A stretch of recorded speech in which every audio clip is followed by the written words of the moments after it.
number of years ago, long time ago, my boys were young, and we got ready to go. We got ready to go on a family vacation. And to be honest with you, I couldn't even tell you exactly where we were going. I don't think it was any place particular exotic. And what I remember is, you know, what we probably most of us remember about getting ready for family vacations. I remember, you know, loading the car not once but 3 times. I remember the fact that we had gotten a car. It wasn't a new car. Matter of fact, it was a pretty old car, but at that time it didn't have a lot of miles, and it was new to us, and I was pretty proud of it and kind of ready to get it on its first, you know, maiden voyage for the Moss family. And I remember all the time it seemed like there was always, regardless of how much stuff we put in the trunk, there was always stuff around Dawn's feet, and she never could move her feet, you know. And you get all the snacks together, and you get all the drinks together, and you take the boys to the restroom 17 times a piece, so at least you can make it to Wagner before you stop on your first potty break, you know. And you put them in there, and they begin the back seat jockeying for position. And I remember just, you know, getting in there and beginning to wait for Dawn to come out. She was always the last one, it seemed like. And I'm revving the engine, you know. I have my estimated time of arrival that we will get. You know, I've got everything's mapped out.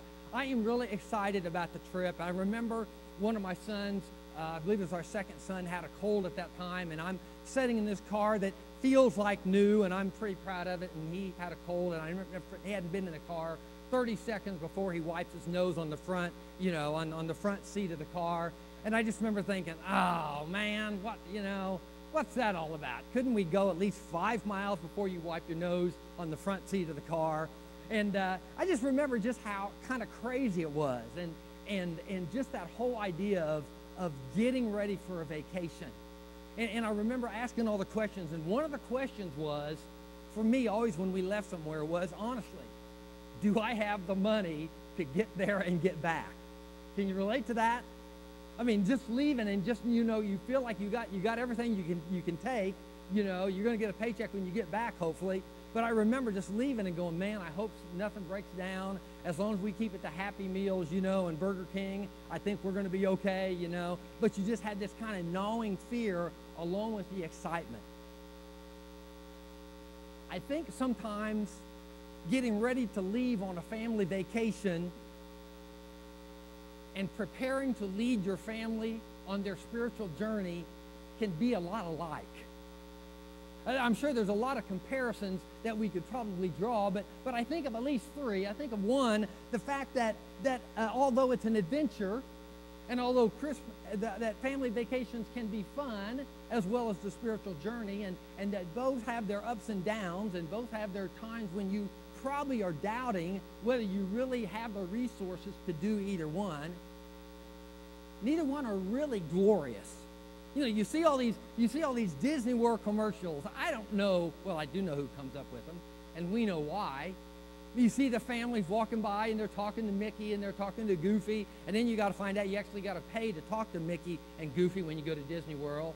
You know, and they're just having a fun time, and everybody's laughing, and they're eating those $17 hamburgers. They're just having a good old time. Vacation's really like that, and really leading your family spiritually is not so glorious. There's got some other comparisons I think about. You know, the fact that you've got to know on either one, you've got to know on a family vacation, and you've got to know your spiritual journey of your family. You have to understand where you're going. It helps if you know where you're going and you've got some kind of route kind of going there. I've learned a number of times on trips when I tried to take a shortcut through Arkansas, there are no shortcuts through Arkansas.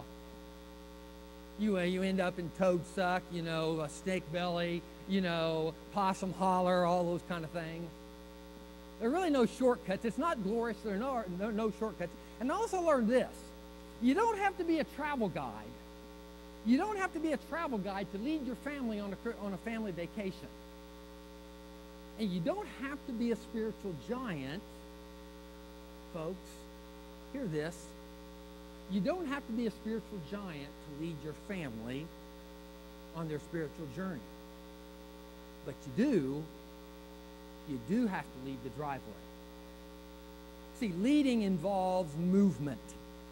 Leading involves movement, and it can be slow movement, and it can be patient movement. It can be movement that's made while you're being scared, but leading always involves movement. We've been talking about all family and making choices. And I want to talk with you this morning for just a few minutes about this idea. I want to challenge you to begin or to continue, maybe in a better way, leading your family spiritually. And I'm talking to you as young parents, and I'm also talking to you, some of you who are maybe in the second generation. You're maybe an aunt or an uncle, maybe you're a grandma or grandpa. Whatever your role is, you will have some type of influence over the lives of others. And so you are in some type of leadership position, even though it may not be the major one. Well, I think that leading involves a couple things. If we're going to talk about exactly what leading is, let me just make it, I want to make this as simple for you. I don't want you to think that it is easy. Because if I was to stand up here this morning and lead you to believe that leading our family's spiritual journey is an easy thing, that would just be a lie. It's not easy. It's not an easy thing at all. It's confusing. It's tough. And there's a lot of days when you feel worse about it than you do good. But it's something that I want to make as simple as I can. Because here's my goal this morning. Here's my goal. I want to share with you some things, some pieces of luggage that I think we need to take on this journey. And I want you to be able to say, you know what? I can do that. Matter of fact, not only I can do, but I will do that. Let me tell you simply, all right? Let me tell you simply what I believe it means in a sense to lead the spiritual journey of our family. One, I think it means that we are set an environment where faith can be nurtured. We cannot create faith in our children. I always want you to know that. We cannot create faith in our children. We can create an environment, a soil, where those things that are essential to faith can be grown, that they exist so that faith can be grown up. So I think setting that environment is important. We'll talk about that a little bit later on. I also think it's very important for us to be able to have a home that reflects what is important to God, that reflects, one, the qualities of God, and two, what is important to God. And that means sometimes, honestly, that when we're out in culture, it's going to look like our homes are going the wrong way, that we're going to be going the wrong way on a one-way street. Everybody else is going this way, and we're going to be going this way. So we're going to have people not understand us, and there's going to be people who are going to yell at us and get mad at us, and sometimes even be hostile because our home is going opposite direction than the rest of culture. Well, there was this gospel song a number of years ago that said this. It said, "Hey, I'd rather see a sermon than hear one any day." And what I love about this passage that we're looking at for just a few minutes this morning is that this passage allows us to look into the life of a very great leader for Israel. Not unflawed, not without flaws, okay, but a man who had done a great job in leadership. We're going to look at a couple parts of his life that I think are important. And I guess the good side is we get to look at this man's life. The bad side is that you still have to hear my sermon, all right? Because it's going to come from me. I hope we can make that something that is palatable to you, all right? When we look at, if you look at 1 Samuel chapter 12, when we look at 1 Samuel chapter 12, what we find is this man Samuel, who we've talked about a little bit before in the last few weeks, that Samuel is coming to the end of his leadership time. And this is what he says. He says he stands, and he says, "I have listened to everything you said to me, and I have set a king over you. Now you have a king as your leader." He's not done with this one yet, this whole king as leader thing. "As for me, I am old and gray, and my sons are here with you. I," he says, "have been your leader. I've been here for you from my youth until this day." Samuel says, "I've been here for you. For all these years, I have been here for you. If you needed me, I was here." Well, a couple weeks ago when I was thinking about, I decided on this particular day, this is what I want to talk about, the idea of accepting the challenge of leading your family spiritual journey, I realized this. I realized that on this particular weekend when I was speaking this thing, that on this subject, that the two greatest heroes of my life were going to be staying with Dawn and I for the weekend, and that is my mom and my dad. And some of you have heard me talk about them in past sermons, and so here's what I've done. I've invited my dad to come out for just a few moments, and just to share with you a little.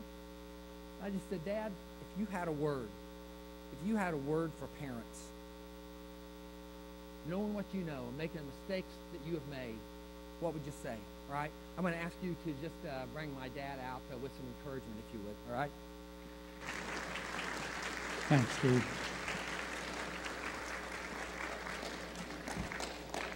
Right over the podium. Okay. Good morning, everybody.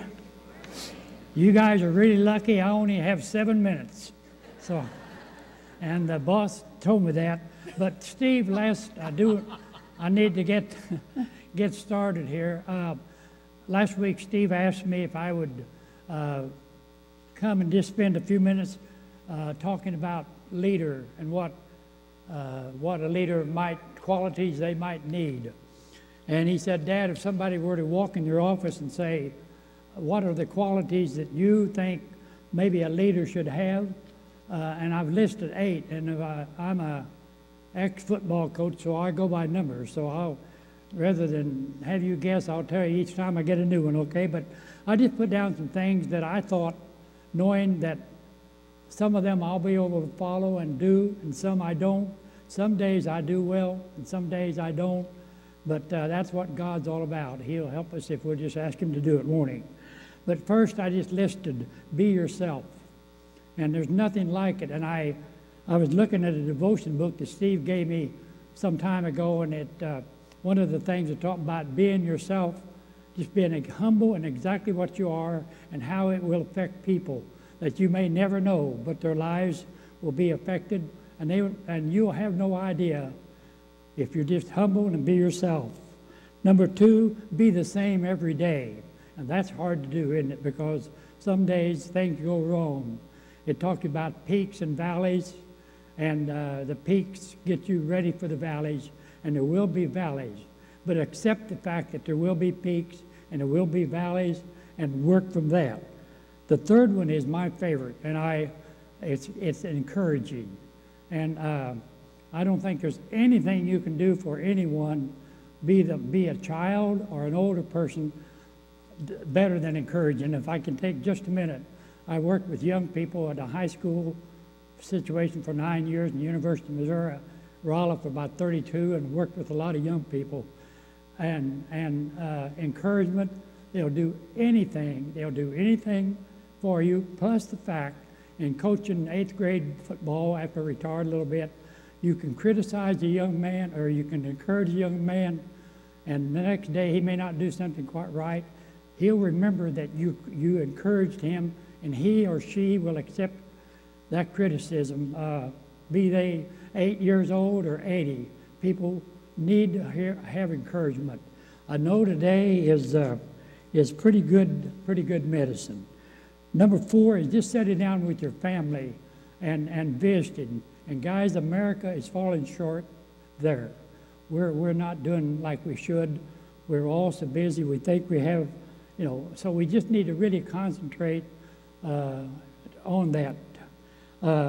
Another one, and this applies a lot to the younger people, listen to them.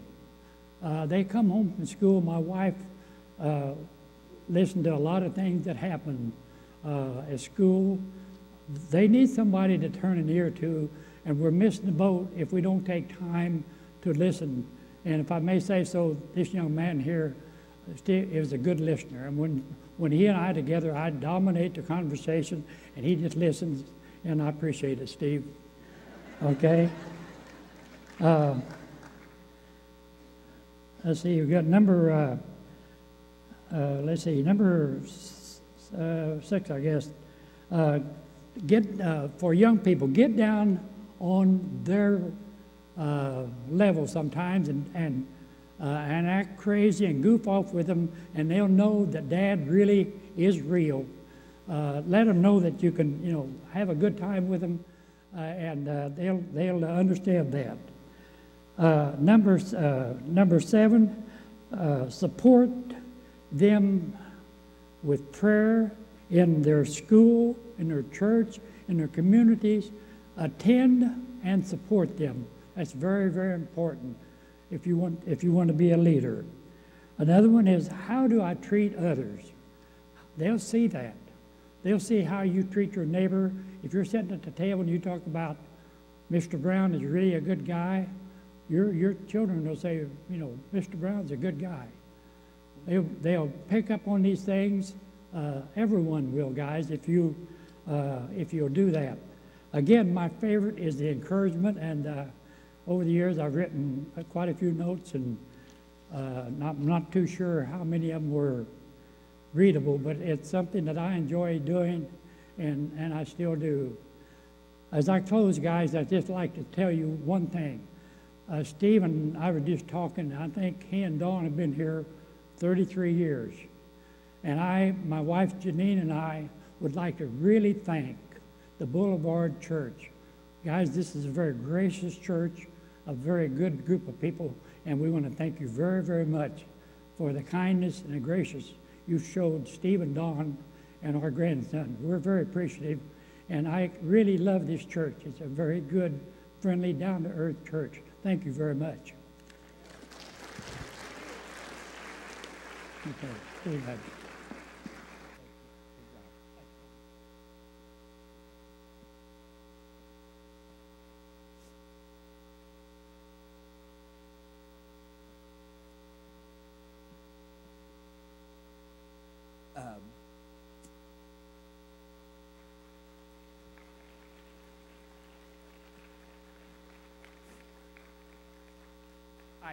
I cannot think of anybody in my life, anybody that I know that have been more supportive and encouraging than my mom and dad. And so I wanted you to hear from somebody who has lived that as a parent and as a leader in his church and community.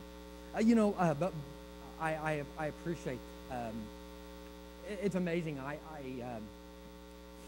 meet with these guys once a year that I grew up with. In fact, our weekend's coming up in about 3 weeks, and several times we'll sit around the campfire and we'll talk. And a couple of years ago, one of my friends said, what I remember about your folks?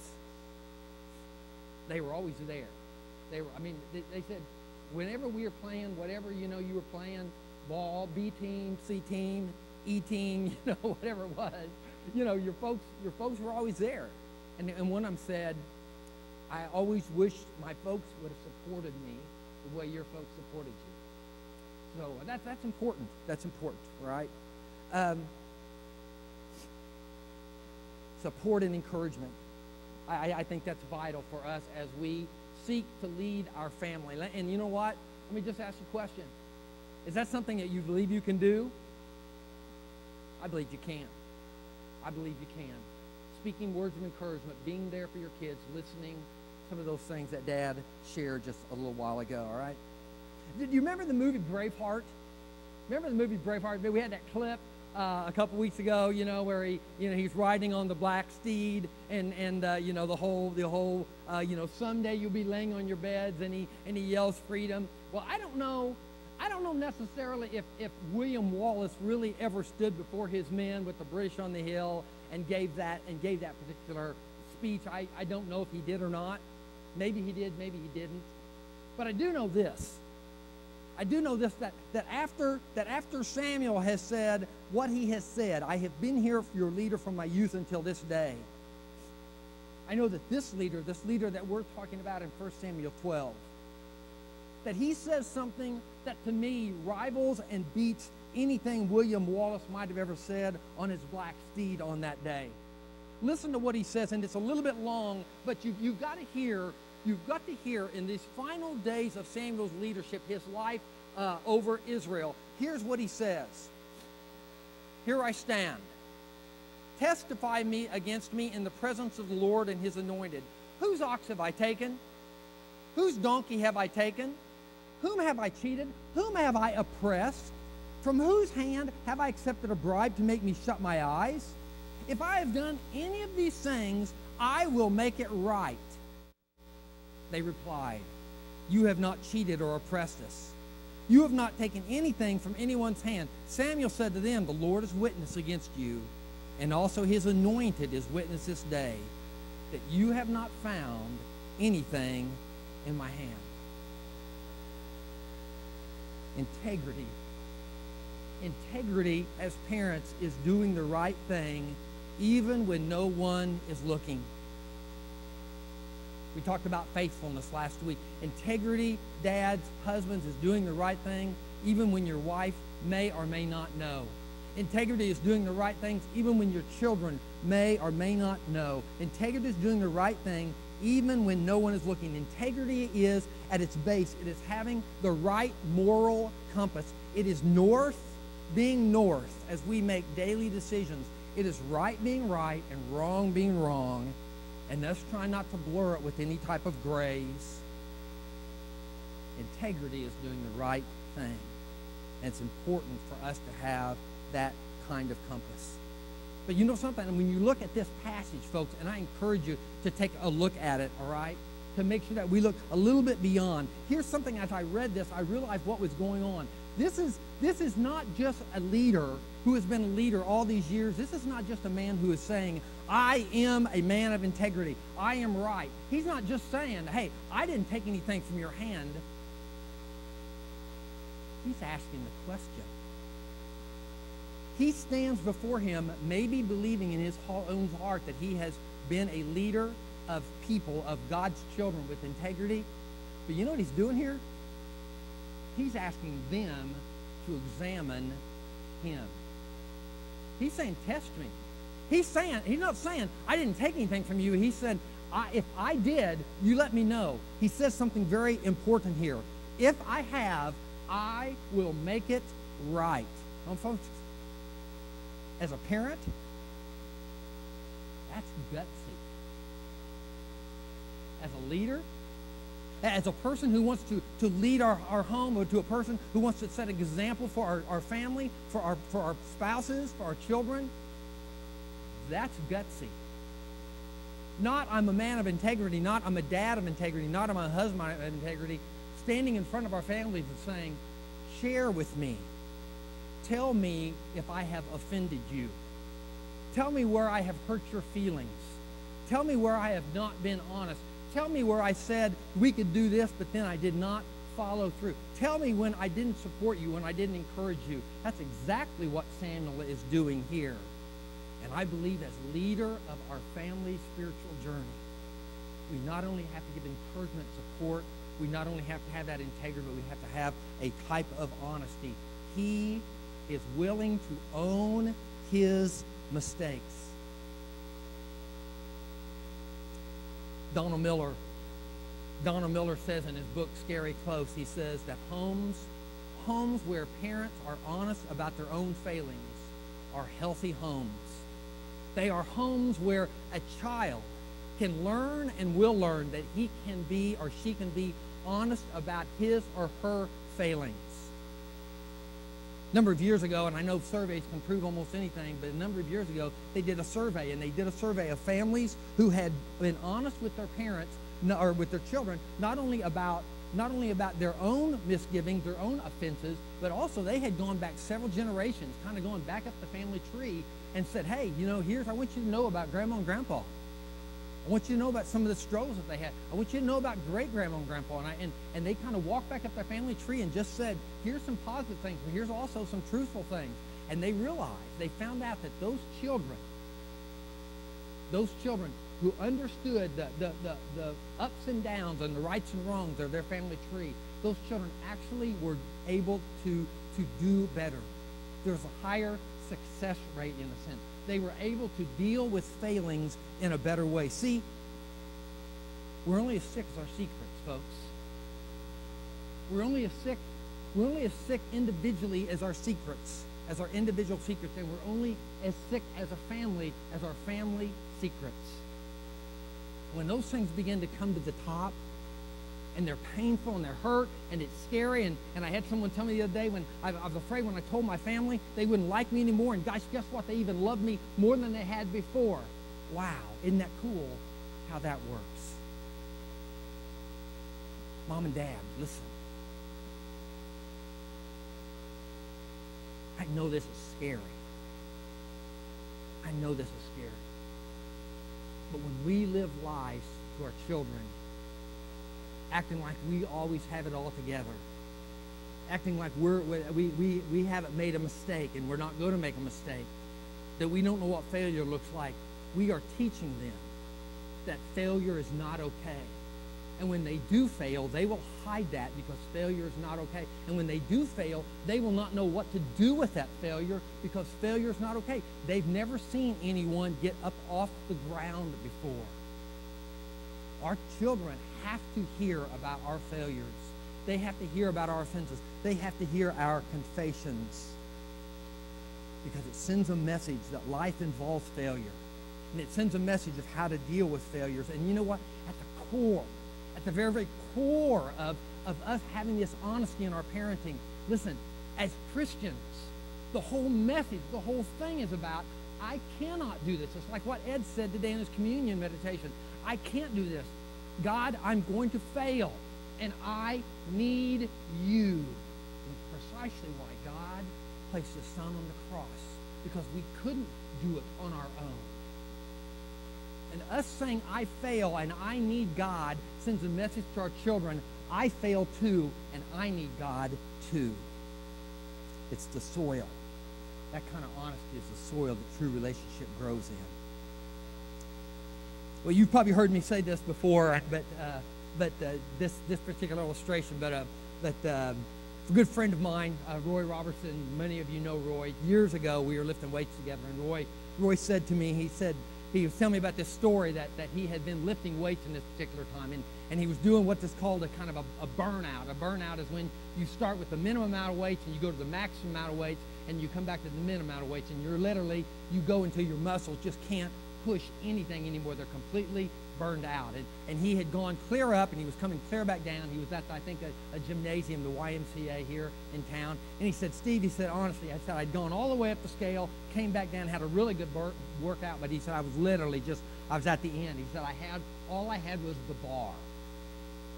And he said, I'm sitting there struggling to get this bar up. And if you've ever been there, you just think, that can't be that heavy. When the muscles are gone, they're gone. And he's struggling. He said he just kind of looked out of the corner of his eye because the door opened, and he said there's this really, really attractive young blonde sitting in the door watching him struggle to get that lone bar up. Gosh, that's embarrassing. That's embarrassing. No, you're going to say, no, really, tell me, I really was lifting all this weight before. She's gone by that time. It illustrates, I think, how we feel as parents. We don't want to be exposed. We want to say, no, I really am strong. We don't want to be seen as weak. But there's some great things can be learned in our children's lives. Let me say this before I go on, and that is this. A lot of us are grandparents. I've had grandparents in my home this weekend. We're going to have grandkids in this whole week. Some of us have raised our kids already, and looking back, we realize, goodness, haven't all of us that we've made mistakes? Let me encourage you. It's never too late to go and be honest. It's never too late. Matter of fact, now is a very, very good time for you to go to your kids and go, you know what? I wish I'd have done this differently. To admit some of those things, because sometimes we've done things, and doggone it, they don't think that's actually normal. And what we've done has not been normal or even good. And if we don't remind them, hey, I used to do that. That wasn't good. That wasn't good parenting. That wasn't good living. That wasn't full of integrity. We need to let them know that things need to be different. We need to own, as Samuel owned, those things. Well, we need to live a life of support and encouragement to lead our family spiritual journey. We need to talk about integrity and be honest with them. We need to live that lives. And last of all, we need to live a life or have clear direction. Clear direction. Remember, about a year ago, Dawn and I, actually this was last summer, Dawn and I went to L.A. to see our youngest son, Dylan. And we get in this rental car, and and Dawn, I said it was like 35 or 40 minutes to Dylan's apartment. And so it's got its own little GPS in this rental car. And so she puts his address in, and it starts, and it's this person, the person in the GPS sounds like, they sound like they had drank a lot of whiskey and smoked a lot of cigarettes, okay? And not only that, it was just like they wouldn't give me, and I know it's automated, but I'm just telling you, okay? You get this personal thing with them. And they would wait, I'm going through L.A., I don't know L.A., and they would wait till you're like 7 feet in front of the exit to go, in 4 feet, turn right. It's like, it's like, blast you, And this is no kidding. We go from the airport that we flew into, we go about 15 miles with, smoking and whiskey voice. All of a sudden, we get into close to the Hollywood area. And I kid you not, the voice changes. And it goes from turn right at the next two, turn left at the next. And it's like, we're driving down the road, like, at the next exit, take a right. And I was like, Dawn and I both look at each other like, did you hear that? It was Marilyn Monroe. Marilyn Monroe was leading me through Hollywood. She didn't give any better directions, but she was leading me through Hollywood. Poor directions, that Marilyn Monroe. There's another lesson there, isn't there? 1 Samuel 12:23-24 says, "As for me, far be it from me that I should sin against the Lord by failing to pray for you. And I will teach you the way that is good and right. I will teach you the way that is good and right. But be sure to fear the Lord and serve him faithfully with all your heart. Consider what great things he has done for you." Let me just say that if we're going to give clear directions to our own children, that we need to look at the path that our own feet are walking on. If you're struggling with which way to go, open up the Word. Make the Word a daily part of your life. I've got this young man, this young dad that I meet with on a regular basis now. We get together for lunch, and it's a joy to me. It refreshes me.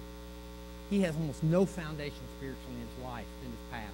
Matter of fact, whatever he's got is a pretty rugged one, pretty crumbled, pretty offbeat, pretty wrong was right and right was wrong kind of a thing. He doesn't have that foundation that I have in my life. You know what he's doing?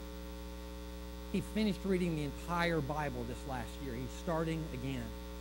He's reading, and he's encouraged his wife, so she is reading her Bible every day. You know what? His elementary girls are reading their Bible each day. He's sitting down and sharing with them. He is beginning to lay a foundation. He is finding out for himself the information he needs to go have clear, right direction in his life. Isn't that awesome? I mean, every time I talk to him, he's sharing with me all this stuff that he's learned from God's Word. And he just feels like he's feeling his way through. But I'm saying, man, golly gee, look, Psalm 119:32 says, "I run in the path of your commands, for you have broadened my understanding." I run. He's not walking anymore. He can run because he is allowing the Word to lay out this path for him and his family. It involves making sure our feet are going the right direction. Are they parents? Are they grandparents? And it involves teaching our children clear direction. And sometimes that's through family devotions. Yeah, sometimes that's through family devotion, and that's cool. And we need to be intentional in teaching our children. And Dawn and I tried to do that. We wore out some picture Bibles with our kids. And you know what? Really, I wish I'd have spent more time reading a little bit of Scripture and then just saying, "Tell me about your day." Or what do you think about that? Or how does that Scripture that I just read have anything to do with what you went through in your day today? I wish I'd have asked my boys more life questions. I hope you can learn from me in that regard. And sometimes we want to think that leading our family is all about being able to lead a good family devotion. And you and I know if we've led many family devotions, a lot of them don't go very well. They're not glorious. I think teaching is probably more summed up in what we see in Deuteronomy 6, where it just talks about talking about these things when you sit at home, when you walk along the road, when you lie down, when you get up. Tie them as symbols on your hand. I think it's for us looking at those moments when we can invite God in and we can show our children that, hey, yeah, I know things are bad, but you know what? God's working in a greater way here. How is God working in your life? How is God working in our family? I believe that is setting the environment. I believe that is probably leading our family spiritual journey more than just making sure that there's a family devotion that we have to have every night of the week before the kids go to bed. Nothing wrong with either. Talked to a guy the other day. Alfred Kane passed away about a month or so ago. Talked to his son. His son was telling me about the time that he had gotten in trouble. His car he was somewhere he shouldn't be, and his car broke down. He had to call his dad. And Alfred came and got him, took care of the car, and got the car taken care of. And he looked at his dad and he said, "Okay, well, Dad, what's the consequences? What's my discipline?" And Alfred looked at his son, Lewis, and he said, "I think you've learned your lesson." That's leading your family spiritually. Discerning when the child has learned what they need to learn. Showing some grace at times. Being there to support them. Let me encourage you this as I close today. Something really simple. Take 10. Take 10. Mom, dad, grandma, grandpa, person who is in an influential situation who can lead the spiritual journey of others. Take 10. Take 10 minutes. Take 10 minutes. Try to build that into your life. 10 minutes where for 5 or 6 minutes you will read the scriptures. Start with the book of Mark. Start with the book of 1 John. Read for 5 or 6 minutes. Ask God to show you what he wants you to see. Sit down and be quiet for a couple minutes, and then take a couple minutes just to pray what you have read over the life of your children. Ask him to reveal to you the things in your heart that you might have offended your son. 10 minutes. Take those 10. At the end of the day, take another 10. Take another 10 to sit down with your children or your grandchildren and just ask them how their day is going.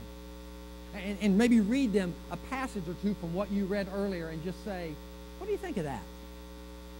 What does that mean to you? If you were going to explain this verse to a friend, how would you explain this verse? Let it stir and let it boil up. Let it cook inside them. You don't have to have all the answers. It's not about having all the answers. It's not about being a spiritual giant. Take 10, then take another 10. Will you say today, I will lead my family's spiritual journey? Will you say that? I'll support them and encourage them. I'll be honest and live a life of integrity. I will try to give clear direction in my own life and then for them also. A couple things I want you to do. You'll see this in your impact. One, I want you to take $5 and buy the book, Lead Your Family. I've had so many of you purchase it, and that's an awesome thing, and come to me and say, that's a really good book.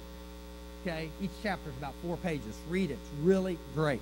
Second thing, look at Right Now Media. Send your email address today to marylyn@bccok.com. And Right Now Media will send you an email, and you will have all kinds of Christian resources for you and your children in front of you. All you have to do is make your own passcode. It's free. Boulevard is paying the bill for this because we think it's a great resource for you as families, all right? Send your email to marylyn@bccok.com today. And Right Now Media, probably tomorrow, will send back to you for that so you can set up your own passcode. Download the YouVersion Bible. Download the YouVersion Bible, and there's all kinds of Bible reading programs so you can begin to take 10 and then take another 10.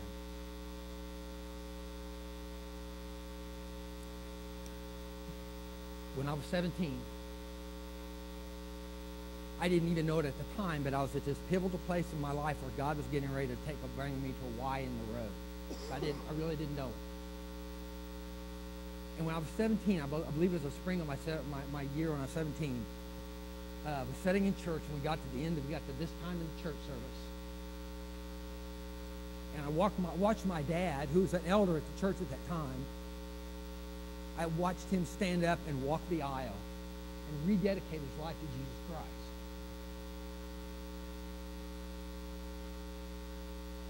And I didn't know what was going on. I didn't know why. He hadn't told me exactly what. I just watched him do that. I didn't know what it was all about. We didn't have a big, long conversation afterwards. But I remember him walking the aisle. And it sent a very, very strong message to me. of what was important. And I didn't know he was walking the aisle, but I was smart enough to know that if you're rededicating your life, you know there's something in your life that you're not happy with, and that God, that may be out of sync with what God wants you in your life. And that sent a very, very strong message to me. Parents, follow Jesus. Let him lead, and you follow him. And it doesn't happen every time. But your children will often lead, or will often follow after you. I pray today that you will accept the challenge to begin or continue leading the spiritual journey of your family. That is a home choice that you will make. Let's stand.